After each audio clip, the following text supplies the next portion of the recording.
ധനികനാകണമെങ്കിൽ inversion method ഉപയോഗിച്ച് poverty cycle പൊട്ടിക്കണം.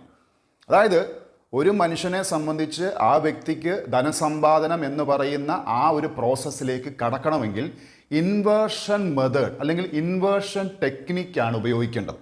ആ ഇൻവേർഷൻ ടെക്നിക്ക് എന്ന് പറയുന്നത് it's all about from complex to simple. അതായത് ലോകത്തിലെ ധനികരായിട്ടുള്ള ആളുകളും സ്പിരിച്വൽ അവേക്കനിങ് നേടിയിട്ടുള്ള എല്ലാ വ്യക്തികളും, നമ്മളവരെ സക്സസ്ഫുൾ എന്ന് വേണേൽ വിളിക്കാം, ഇവരെല്ലാം ഉപയോഗിച്ചിട്ടുള്ള ടെക്നിക്ക് എന്ന് പറയുന്നത് സിമ്പിൾ ടു കോംപ്ലക്സ് അല്ല, it's from complex to simple. അതിനാണ് ഇൻവേർഷൻ ടെക്നിക്ക് എന്ന് പറയുന്നത്. അതിന് വേണമെങ്കിൽ ഫസ്റ്റ് തിങ്കിങ് പ്രിൻസിപ്പിൾ എന്ന് വേണമെങ്കിൽ നമുക്ക് പറയാം. അപ്പോൾ എന്താണ് ഇൻവേർഷൻ ടെക്നിക്ക് അല്ലെങ്കിൽ മെത്തേഡ് എന്ന് പറയുന്നത്? ആ മെത്തേഡിനകത്ത് നമ്മൾ ഈ പറയുന്ന നമ്മളൊരു പോവേർട്ടി അല്ലെങ്കിൽ നമ്മൾ ദരിദ്രനായി കഴിഞ്ഞാൽ നമുക്കുണ്ടാകുന്ന എല്ലാ പ്രശ്നങ്ങളെയും നമ്മൾ എഴുതി ചേർക്കുക. അതായത് ഞാനൊരു ദരിദ്രനായാൽ എനിക്കുണ്ടാകുന്ന ബുദ്ധിമുട്ടുകൾ, പ്രയാസങ്ങൾ, ബാധ്യതകൾ എന്നിവയുള്ള എല്ലാ കാര്യങ്ങളും എഴുതി വെക്കുക.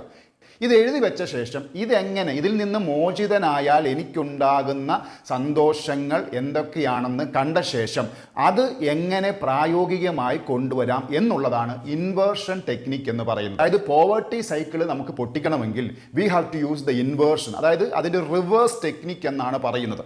ഈ റിവേഴ്സ് ടെക്നിക്ക് ഉപയോഗിക്കണമെങ്കിൽ ഞാൻ ഒരു ദരിദ്രനായിരുന്നാൽ എനിക്കുണ്ടാകുന്ന പ്രശ്നങ്ങളെ മുഴുവനും ഞാൻ ഒരു പേപ്പറിൽ എഴുതി വെക്കണം, അല്ലെങ്കിൽ അത് പിക്ചറൈസ് ചെയ്യണം. എന്നിട്ട് ഇതെങ്ങനെ എലിമിനേറ്റ് ചെയ്യണം എന്നുള്ള ഒരു തോട്ട് പ്രോസസ്സിലേക്ക് നമ്മൾ കടക്കുമ്പോൾ വിൽ ഗെറ്റ് ദ ഐഡിയ. ഇതിൻ്റെ അതായത് പോവർട്ടിയുടെ ഓപ്പോസിറ്റ് ആണ് ധനികൻ അല്ലെങ്കിൽ സമ്പത്ത്, അബണ്ടൻസ് എന്നൊക്കെ പറയും. The only method to move from poverty to abundance is all about using the inversion technique. ഇത് ലോകത്തിലെ സക്സസ്ഫുൾ ആയിട്ടുള്ള എല്ലാ വിഭാഗത്തിലുള്ള ആളുകളും, അത് സമ്പന്നരെന്ന് മാത്രമല്ല, അത് സ്പിരിച്വൽ ഗുരുക്കളായിക്കോട്ടെ, അതല്ല എങ്കിൽ സമാധാനം ആഗ്രഹിക്കുന്ന വ്യക്തികളായിക്കോട്ടെ, അവരുടെ മിഷൻ എന്താണെന്ന് മനസ്സിലാക്കിയിട്ടുള്ള എല്ലാ വ്യക്തികളും ഒന്നല്ലെങ്കിൽ മറ്റൊരു തരത്തിൽ ഉപയോഗിച്ച് ഇൻവേർഷൻ മെത്തേഡ് അല്ലെങ്കിൽ ഇൻവേർഷൻ ടെക്നിക്ക് എന്ന് പറയുന്നത്, അതായത് ഫ്രം കോംപ്ലക്സ് ടു സിമ്പിൾ.